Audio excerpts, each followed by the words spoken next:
let me begin by thanking the MIT School of Government for partnering with us and the Institute of Chinese Studies for the 7th India Forum on China. Now, I realize that I stand between two sets of experts. There are Taiwanese friends as well as Brigadier Narang. So both sides have military experience, and I am the civilian here. So what I'm going to try and do is, uh, try and pull out a certain aspect of what we call military-civil fusion in China, which is the development objectives, and in some ways supplement what has gone before me by the two, spoken by the two Taiwanese speakers, but also make it relevant to a situation or an institution such as this. And most of you are students of political science. For our guests, I want to say that this is one place, the School of Government in MIT is a place that actually trains our future leaders. And I think it's very important. One of the big shortcomings in the Indian context is the lack of knowledge of military affairs among our political class. And not just military affairs, of course, but in general foreign policy and security affairs. So it's very important. I mean, the reason why this theme is very important is precisely because this is a form of excuse me, training you for future governance and leadership. Our Taiwanese friends talked about how China is learning or has learned a great deal about the civil-military integration or military-civil fusion process from the Americans. So the question for us is, since we are in this undeclared competition with the Chinese, what is it that we can learn also and maybe not learn from the Chinese experience, right? So this is my broad outline. I look at one aspect, one key feature of the idea of military-civil fusion as a development project. When I say development, I'm just, obviously some factors have already been mentioned, but I'm looking at one factor, one key feature of this development project, which is centralization. And the other is an objective, alleviating regional disparity. I mean, China is a large country, so, and China, by the way, is not a fully developed country. So one of the objectives, one of the smart things that all leaders will do is try and maximize your resources. You put in X amount of money and you want it to do multiple things. So military-civil fusion, that's the objective. And I look at, the objectives within the this larger goal of alleviating regional disparity, and an example of a typical provincial level military-civil fusion committee. And I give you some case studies, and two of them are Chinese regions bordering India, and one is a random case study from the middle of China. And the conclusion. So, civil military fusion, or what in normal political science parlance in other parts of the world is known as civil military integration, has a long history. 50s, 60s onwards, this has been around. And the while in English is always called civil military integration for a longest time, in Chinese the expression has changed. It's called Chunmin Jiehe, Chunmin Iti Hua. So the expression changing means that the Chinese objectives with this process has also changed. That is to say that while you might dismiss China as an authoritarian state, this is an authoritarian state with a great capacity for self-reflection and learning. Yesterday's presentation by Mr. Pranay Dive, you saw that Made in China 2025 statement, in which the Chinese are reflecting and critical about the problems in their manufacturing sector. So the fact that they keep changing their terms all regularly means that they are also constantly thinking how to make this process efficient. Now, the basic objective is to ensure civilians participate in military initiatives, okay? And that military effort can also be converted for civilian good. This has always been the basic fundamental of civil military integration. But under Xi Jinping, the objective, the military civil fusion term has slightly longer prominence than Xi Jinping, but the objective has also become very sharply about preserving the regime in power. So, we always say China is a party state. So don't forget that it is a party state. It is a state devoted to keeping one political party in power. This must not be forgotten. So it doesn't function or think like a normal state. In our country, governments may come and fall, but larger objectives remain the same. But and the objective is not to keep one political party in power. Whereas in China, the objective is to keep the Communist Party of China in power. So, Chunmin Ronghe, or military civil fusion, actually originated in the 17th Party Congress report by, 17th Party Congress report by by Hu Jintao, the former General Secretary of the Communist Party of China before Xi Jinping. And then, of course, it has picked up pace under Xi Jinping. Now, if you look at it, in the past, before Xi Jinping, the civilian leader, he's the General Secretary of the Communist Party, is also the head of the Central Military Commission. He wore this outfit. It's not a military uniform. But Xi Jinping has moved to wearing a military uniform. All right? So this tells you, it's a signal to say that the people and the military have to work much, much closer together. Right? Now, what are the implications for us as researchers? A lot of Indian scholars go to China, work with their laboratories, etc., and so on. And one of the recent finding discovered that more than over 100 papers each, scientific papers each from the UK and the US, have been the result of collaborations between civilian scientists in the UK and the US with military counterparts in China. But these civilians did not know that they were working with Chinese military researchers. They come to the UK or the US in the civil uniform, but they are working for military institutions. And what is a very, and there was a specific rule in 2017 that the Chinese Communist Party put out, saying that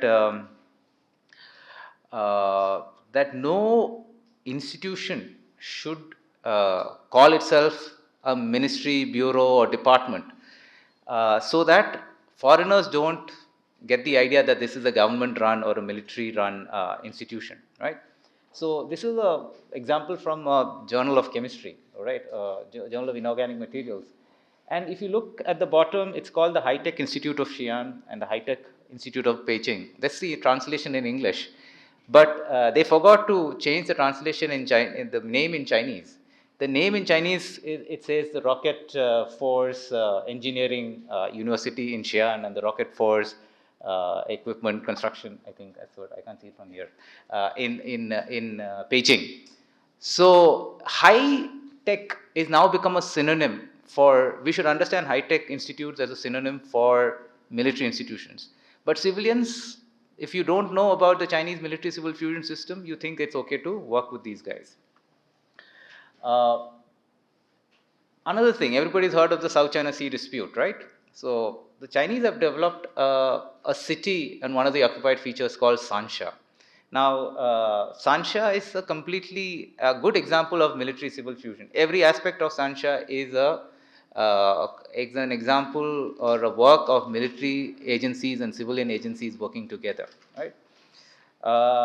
Closer home, we have the example of these Shaokong villages, these border villages that the Chinese have built up all across along the LAC, and these are also again examples of how military and civilian work agencies work together. So these are issues that actually affect us in real time. Now, let me come to the question of centralization. So here you see Xi Jinping back in his, traditional civilian military uniform. But, the idea here is, Dr. Lee mentioned the 2017 Civil Military Fusion Development Committee, the plenary. So the objective there was the rise of civil military integration, or MCF, or military civil fusion development, into a national strategy is a major achievement of our long-term exploration of the laws of coordinated development of economic construction and national defense construction. So economic construction comes before national defense construction, in the sense that there is an equal, if not greater priority often, for economic development and economic objectives from MCF. But at the same time, under Xi Jinping, the idea is to centralize power and to ensure that things get done at the local level. In China, it's so diverse that often provincial authorities will not listen to the central government authorities. And so there's another example. They have a national defense education work plan. So you have these students in uniform. On Sundays, all the top universities in China, they have to have their, if you're good enough to get into a top university in China, you also have the pressure of, participating in military activities over the weekend, etc.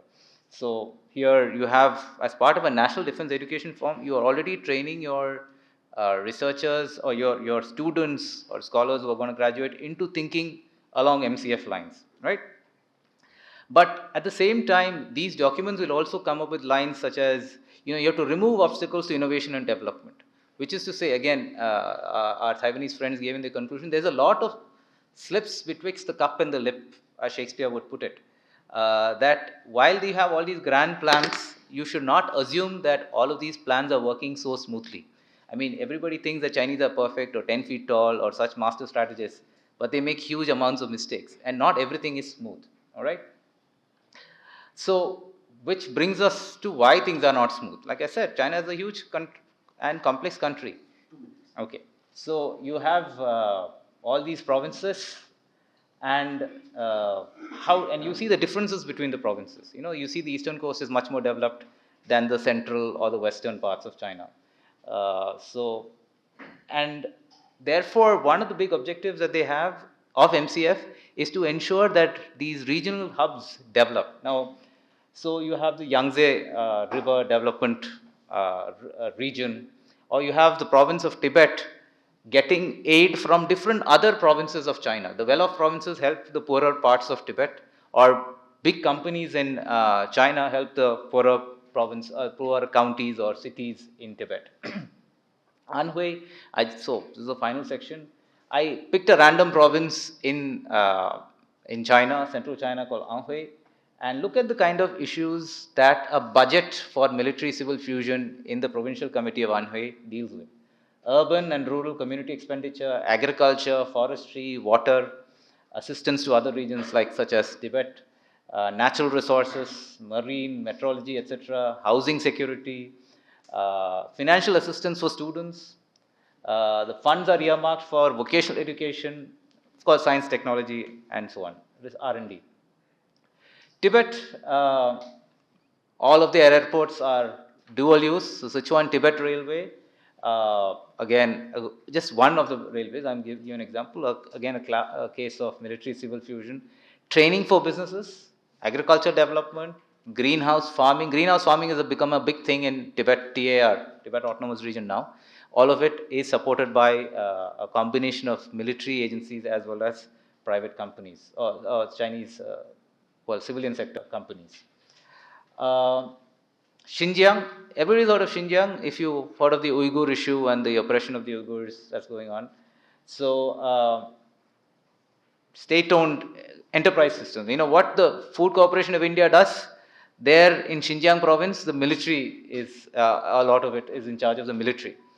Water preservation is a desert area, so water conservancy, medical issues, veterans welfare, this of course happens in all provinces.